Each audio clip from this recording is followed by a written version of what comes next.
ಅಶೋಕ್ ಭೇಟಿಯಾದ ಶಾಸಕ ಯತ್ನಾಳ್. ಬಿಜೆಪಿ ಉಚ್ಚಾಟಿತ ಶಾಸಕ ಬಸನಗೌಡ ಯತ್ನಾಳ್ ಅವರು ಭೇಟಿಯಾಗಿದ್ದಾರೆ. ಪ್ರತ್ಯೇಕವಾಗಿ ಯತ್ನಾಳ್ ಜೊತೆ ಅಶೋಕ್ ಮಹತ್ವದ ಚರ್ಚೆ ನಡೆಸಿದ್ದಾರೆ.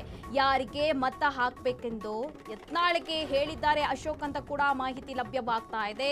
ರಾಜ್ಯ ರಾಜಕೀಯದ ಬಗ್ಗೆ ಪ್ರತ್ಯೇಕವಾಗಿ ನಾಯಕರು ಮೀಟಿಂಗ್ ಮಾಡಿದ್ದಾರೆ ಅಂತ ಮಾಹಿತಿ ಲಭ್ಯವಾಗ್ತಾ ಇದೆ.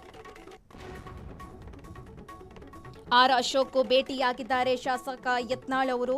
ಬಿಜೆಪಿ ಉಚ್ಚಾಟಿತ ಶಾಸಕ ಬಸನಗೌಡ ಯತ್ನಾಳ್ ಅವರು ಇಲ್ಲಿ ಭೇಟಿಯಾಗಿರುವಂತಕ್ಕದ್ದು ಅಶೋಕ್ ಅವರನ್ನ. ಪ್ರತ್ಯೇಕವಾಗಿ ಯತ್ನಾಳ್ ಜೊತೆ ಅಶೋಕ್ ಅವರು ಮಹತ್ವದ ಚರ್ಚೆ ನಡೆಸಿದ್ದಾರೆ.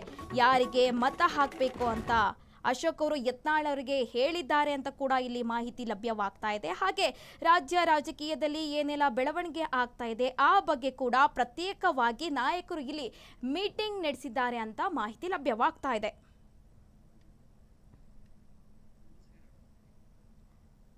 ಇಲ್ಲಿ ಶಾಸಕ ಯತ್ನಾಳ್ ಅವರು ಆರ್ ಅಶೋಕ್ ಅವರನ್ನು ಭೇಟಿಯಾಗಿದ್ದಾರೆ. ಇವತ್ತು ವಿಧಾನ ಪರಿಷತ್ತು ಚುನಾವಣೆ ಇದೆ.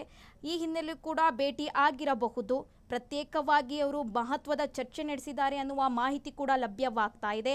ಯಾರಿಗೆ ಮತ ಹಾಕಬೇಕು, ಯಾರಿಗೆ ಹಾಕಿದ್ರೆ ಪ್ಲಸ್ ಪಾಯಿಂಟ್ ಆಗುತ್ತೆ, ಎಲ್ಲಿ ಗೆಲುವು ಸಿಗುತ್ತೆ ಅನ್ನೋ ಬಗ್ಗೆ ಕೂಡ ಅವರು ಚರ್ಚೆ ನಡೆಸಿರಬಹುದು. ಹಾಗೆ ಈಗ ಏನು ಪ್ರಸ್ತುತ ಏನು ಬೆಳವಣಿಗೆ ಆಗ್ತಾ ಇದೆ ರಾಜ್ಯ ರಾಜಕೀಯವಾಗಿ ಆ ಬಗ್ಗೆ ಕೂಡ ನಾಯಕರು ಇಲ್ಲಿ ಮೀಟಿಂಗ್ ಹಮ್ಮಿಕೊಂಡಿದ್ರು ಅಂತ ತಿಳಿದು ಬರ್ತಾ ಇದೆ.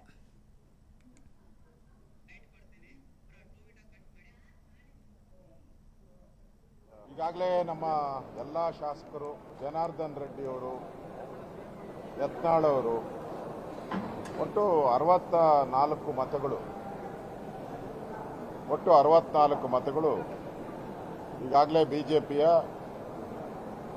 ಆದೇಶದ ಮೇರೆಗೆ, ಬಿಜೆಪಿಯ ಮನವಿ ಮೇರೆಗೆ ಎಲ್ಲರೂ ಕೂಡ ನಾನು ವಿರೋಧ ಪಕ್ಷನಾಗಿ ಸೂಚಿಸಿದಂಥ ಅಭ್ಯರ್ಥಿಗಳಿಗೆ ಮತಗಳನ್ನು ಹಾಕಿದ್ದಾರೆ.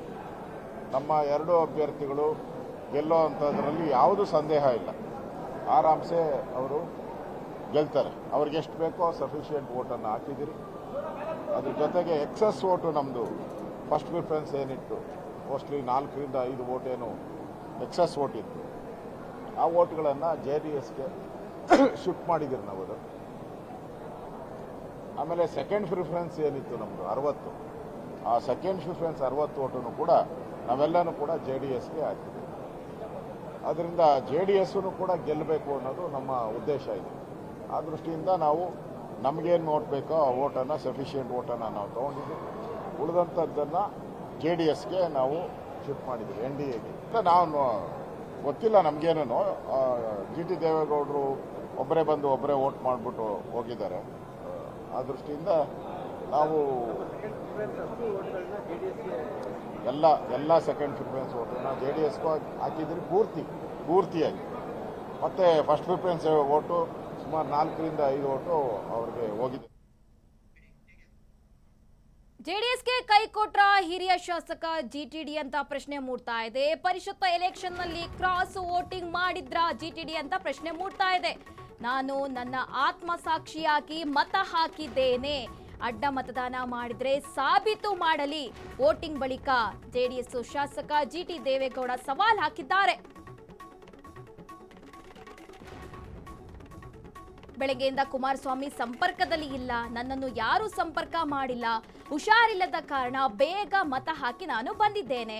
ಜೆಡಿಎಸ್ ಅಭ್ಯರ್ಥಿ ಗೆಲ್ಲಿಸಿಕೊಳ್ಳೋದು ಕುಮಾರಸ್ವಾಮಿಗೆ ಗೊತ್ತು, ಅವರೇ ಮಾಡ್ತಾರೆ ಬಿಡಿ ಅಂತ ಇಲ್ಲಿ ಶಾಸಕ GT ದೇವೇಗೌಡ ರಿಯಾಕ್ಟ್ ಮಾಡಿದ್ದಾರೆ.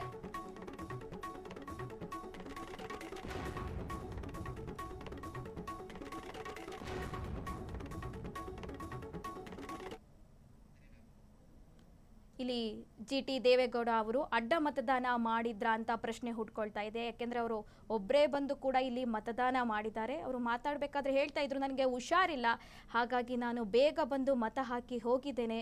ಯಾರು ಕೂಡ ನನಗೆ ಸಂಪರ್ಕ ಮಾಡಿಲ್ಲ, ಕುಮಾರಸ್ವಾಮಿ ಅವರು ಕೂಡ ನನಗೆ ಸಂಪರ್ಕ ಮಾಡಿಲ್ಲ.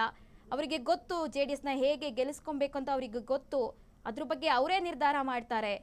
ಹಾಗಾಗಿ ನಾನು ಅಡ್ಡ ಮತದಾನ ಮಾಡಿದ್ರೆ ಅದನ್ನು ಸಾಬೀತು ಮಾಡಲಿ ಅಂತ ಇಲ್ಲಿ GT ದೇವೇಗೌಡರು ಸವಾಲ್ ಹಾಕಿರುವಂತದ್ದು.